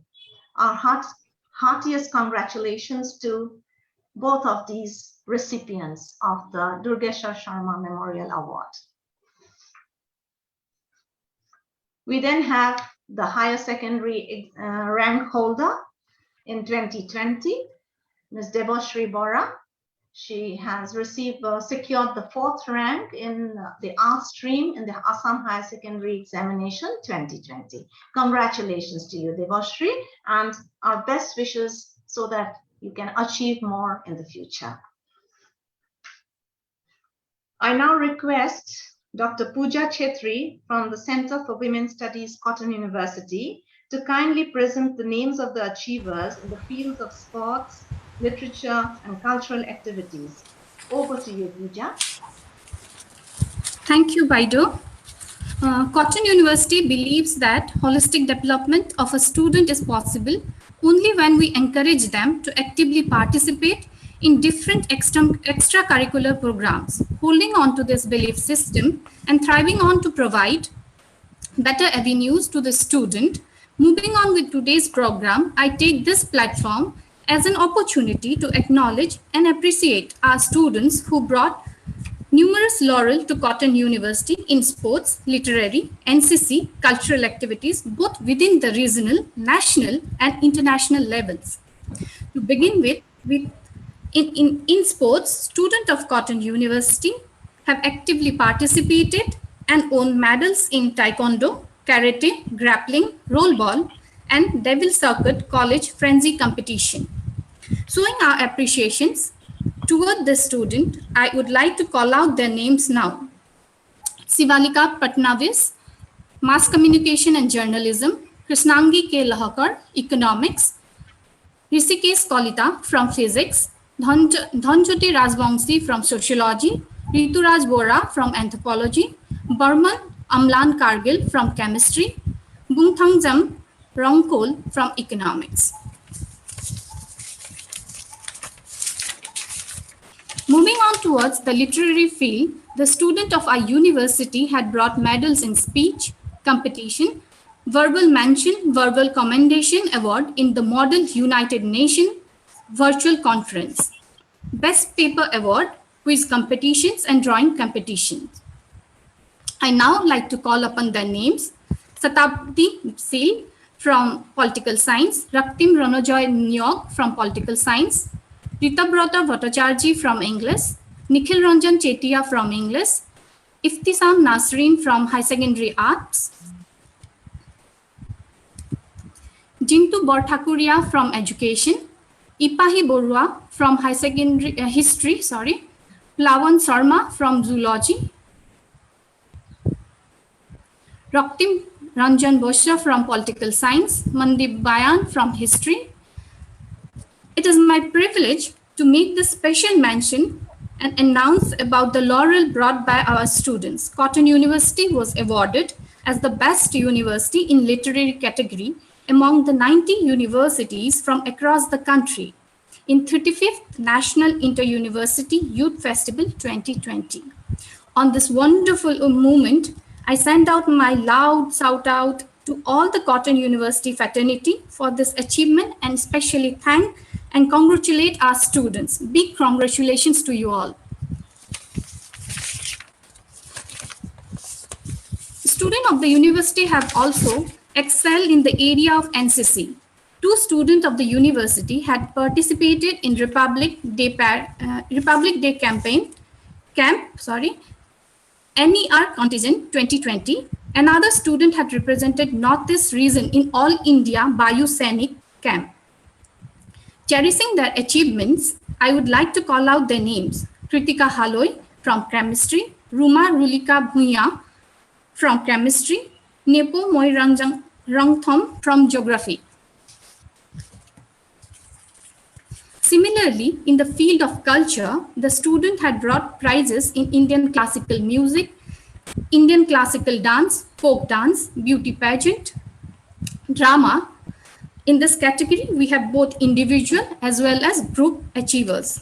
The achievers in the individual category are Bhupali Das from Political Science, Tikendra Das from Philosophy, Barsha Sivam from Assamese, Abira Das from Economics, Sivangi Kashyap from High Secondary Second Year Science, Satabdi Roy Das from High Secondary Second Year Arts, Richik Biswas from Physics, Rishikanya Datta from Political Science, Rajsekhar Kalita from Economics, Anubha Sharma from Sanskrit, Pooja Burman from Zoology, Tushar Bhuiya from English, Kankana Datta from English, Debjani Kashyap from English. Again, complementing the solo event achievers, we also have our student bringing eclat in group events. In Spring Fest drama competition, the students were placed at 3rd position, and they are Janab Pran Kashyap, Bhargavi Nath, Pranjal Pratim Mahanta, Mani Mugda Rajkaur, Hemanta Bora, Nikhil Chetia, Said Nadir Raihan, Pavej Ali, Sanskrita Malakar, Partha Pratim Das. In the multilingual folk dance competition, the achievers were Pooja Burman, Dimple Deka, Manisha Deka, Bhaswati Das, Raja Sekhar Kalita. Seen in the snapshot are the student achievers and faculty in charge, Dr. Muktikam Hajorika and Dr. Sayanika Datta, in 35th Inter-University National Youth Festival 2020, organized by the Association of Indian Universities. The student in this youth festival had participated in folk dance, folk orchestra, and cultural rally, and won 3rd positions respectively. I would now like to announce the name of the student in folk dance: Anamika Saranya, Rupchanda Sharma, Varsha Shivam, Dhurbananda Roy, Bhaswati Roy, Uruli Bhatta, Dibyajyoti Hende, Ankita Borwa, Apurva Banya, Biswajit Bordoloi, Dhira Sonwal, and Chandra Jyoti Banya. In the group achievers in the folk orchestra are Anamika Saranya, Rupchanda Sharma, Chandra Jyoti Banya, Diganta Varsha, Bhushan Talukdar, Biswajit Bordoloi, Dhurbananda Roy, Rahul Bordoloi, and Apurva Banya. In the cultural rally team, we have Tushar Bhuiya, Mondip Bayan, Plavan Sharma, Raktim Ranjan Bashya, Manisha Deka, Varsha Shivam, Anamika Saranya, Rupchanda Sharma, Dhira Sonwal, Rakibul Haq Chaudhary, Chandrajyoti Bania, Dibyajyoti Hendik, Anindya Parasar, Ankita Deka, Deepsikha Deka, Barnali Nath, Rahil Rizvi Ali, Diganta Bashya, Bhushan Talukdar, Biswajit Bordoloi, Apurva Bania, Ankita Borwa, Bhaswati Roy, Uruli Bhatta, Dhurbananda Roy, Janab Pran Kashyap, Rahul Bordoloi, and Animesh Bhagavati. So as we come to the end of the list of achievers, I once again congratulate each and every student for winning medals at various events and flying the flag of Cotton University high. I wish you all the best. And now I request Dr. Borthakur to take over. Over to you, ma'am.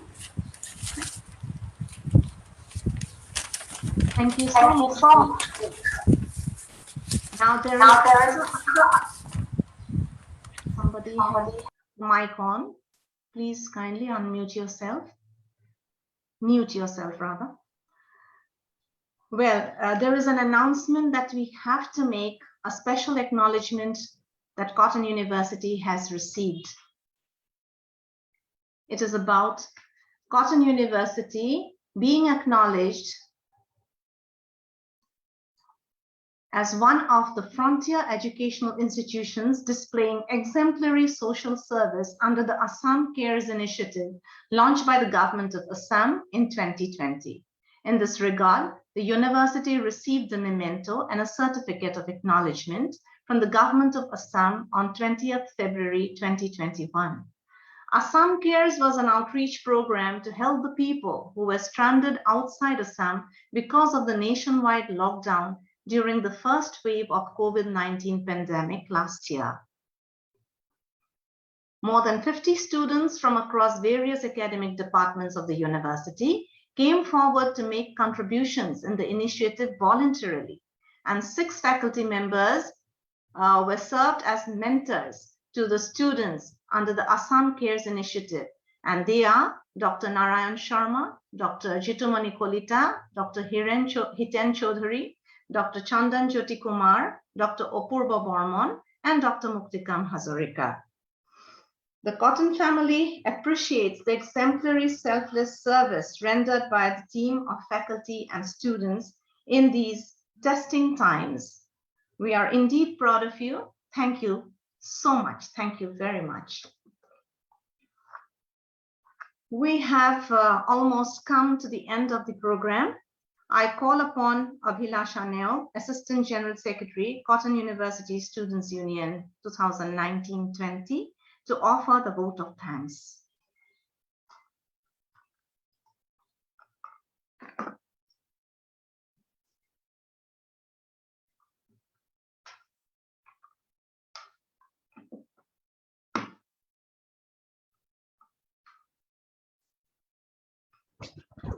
Unmute yourself, please.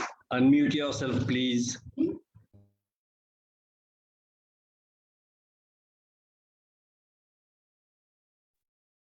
Extremely sorry. A very good evening to everyone. It's my privilege to propose now the vote of thanks on this August occasion. I, Abhilasha Neo, on behalf of Cotton University and on my own behalf, would like to extend a very sincere vote of thanks to all the speakers and dignitaries of gracing this auspicious occasion and for sharing us with your thoughts and opinions. We, the Cotton family, are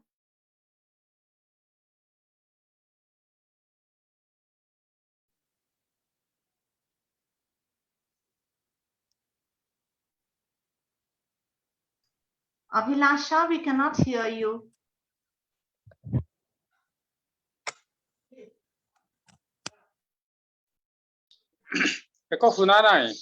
Abhilasha?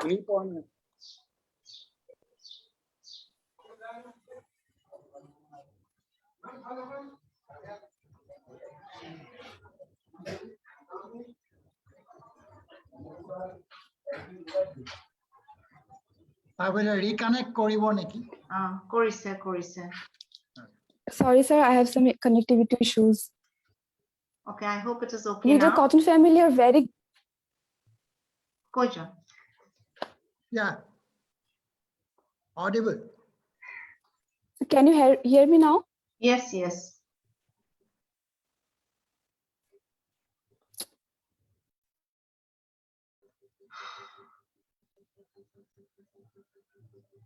Please go on.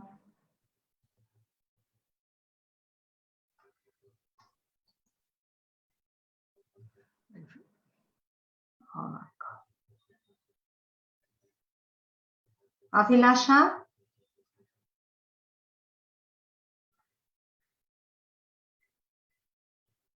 Like video to off koribo. We, the Cotton family. Koja. Video to off koribo. We, the Cotton family, are very grateful to Dr. Himanta Biswa Sharma, the Honorable Chief Minister of Assam, who has helped our dreams by turning them to reality, particularly by upgrading the prestigious Cotton College into Cotton University. We thank him for sending his good wishes for the program and for being an ardent supporter of the university as well. I would like to take this opportunity to thank our chief guest of the evening, Dr. Ranoj Pegu, Honorable Minister of Education, Govt of Assam, for giving us his time and sharing his valuable words on this significant day. Thank you so much, sir. I would also like to offer a very special thanks to our invited speaker, Professor D.N.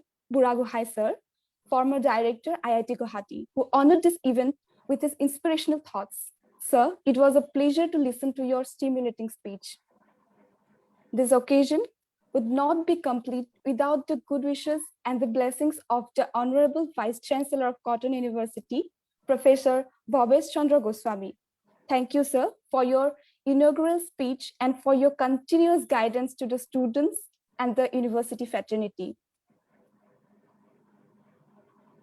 I would like to thank Professor Diganta Kumar Das, Register Cotton University, for his rousing welcome speech and for setting the tone of this memorable occasion. I would like to express my sincere gratitude to Dr. Sanjay Kumar Datta, Academic Register, Cotton University, and the convener of the 121st Foundation Day Organizing Committee for his guidance in making the event a successful one. I would also like to thank all the people who had worked behind the scenes to execute this event, the chairperson and the faculty members, 121st Foundation Day Organizing Committee, our system management branch, and the host of today's event, Dr. Sangita Borthakur ma'am, need a special mention here. Last but not the least, I would like to thank all the honorable faculty members, non-teaching staff, members of the Retired Professors Association, members of EPOCAS, Cotton University Alumni Association, Employee Association, office bearers of Cotton University Students Union 19 and 20, and all the students, as well as all the well-wishers attending the event.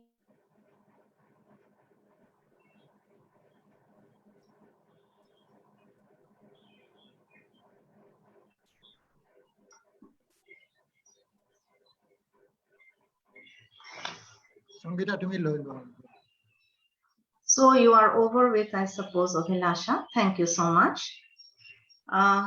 This brings us to the end of the program. I, on my part, would also like to thank each and every one of you present here for your cooperation and support in making this program a success. Long live Cotton, hip hip hooray. And we would like to end the program now with the Assamar Jatiyo Sangit. Etia ami amar onusthanto samoribo bisarisu Assamar Jatiyo Sangitere. Ami logote gaiyo jabo parim, ami iat bojai dim, aru ami logote gai jabo parim.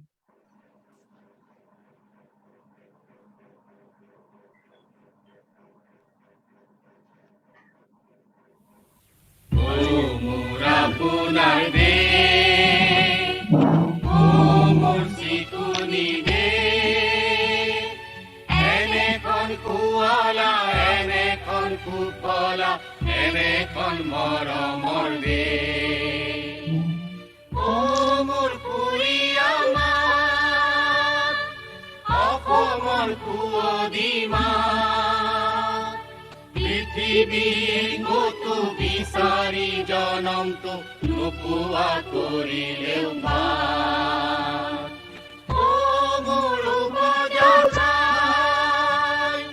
ও মোৰ অসমীয়াই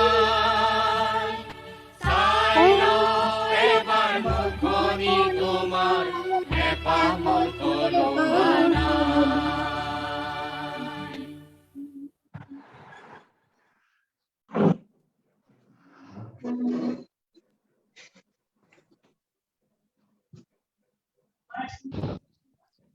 So thank you all very much. At the end,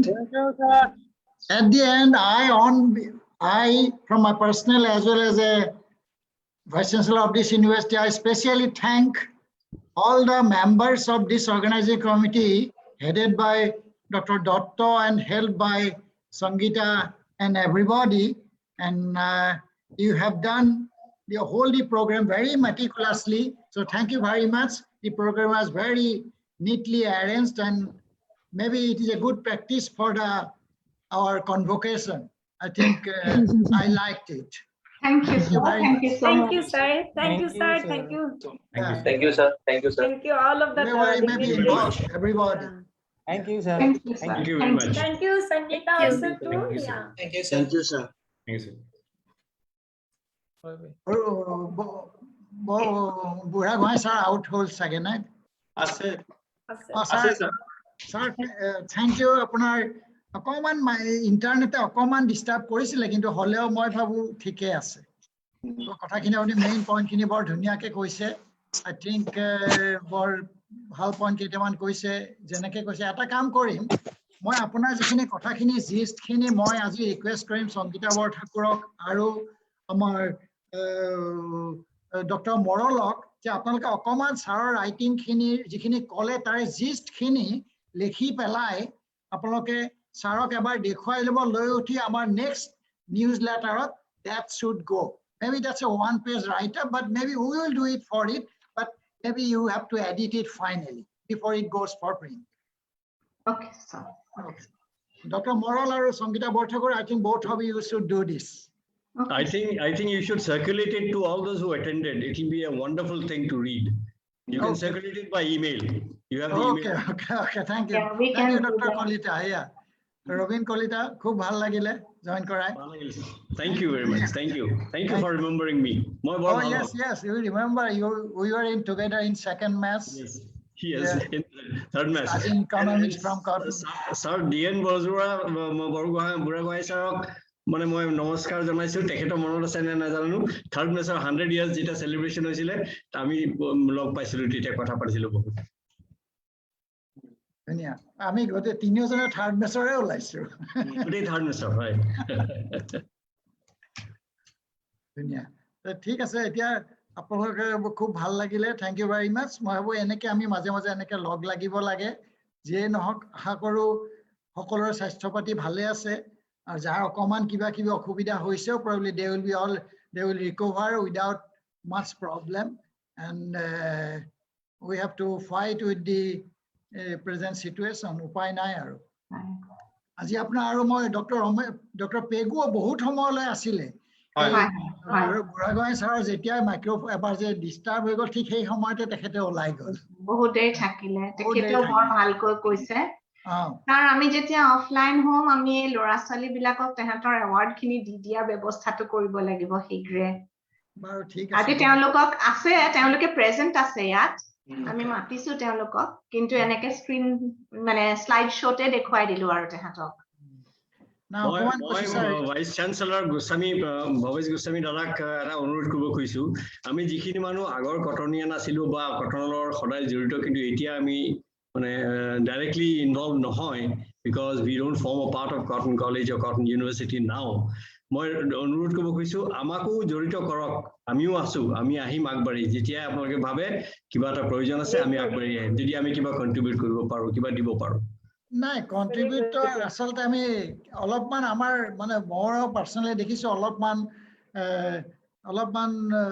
involvement অলপমান আৰু বেছি লাগে এটা কেনেকে কৰিব পাৰি মই অকমান টিচাৰ্স এসোসিয়েশনৰ লগত কথাও পাতিছো কিন্তু অলপ যদি আৰু অলপ এক্টিভ কৰিব পৰা হলে আসলতে ভাল আছিল এটা কেনেকে কৰিব পাৰি মই ভাবো আমি এটা উপায় এটা উলিয়াবলে আৰু আপোনাক মাজে মাজে মাতিম বাৰু আপোনাৰ আইডিয়া লম লৈ পেলাই দুই এজন আমি তেনেকে অলপ আৰু অলপ এক্টিভিটি অলপ কৰিব লাগিব গতিকে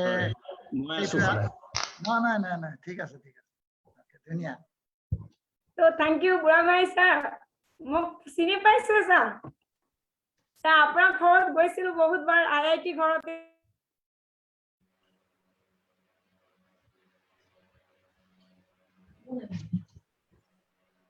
তোমাৰ হৈ গল এনিৱে মোৰ ফালৰ পৰা ভোট অফ থ্যাঙ্কস এতিয়াতে সামৰিলো আৰু পুনৰ সকলোকে ধন্যবাদ জনাই সামৰিছো আপোনালোকৰ যে নিজৰ আৰু ভোট অফ থ্যাঙ্কস আছে আপোনালোকে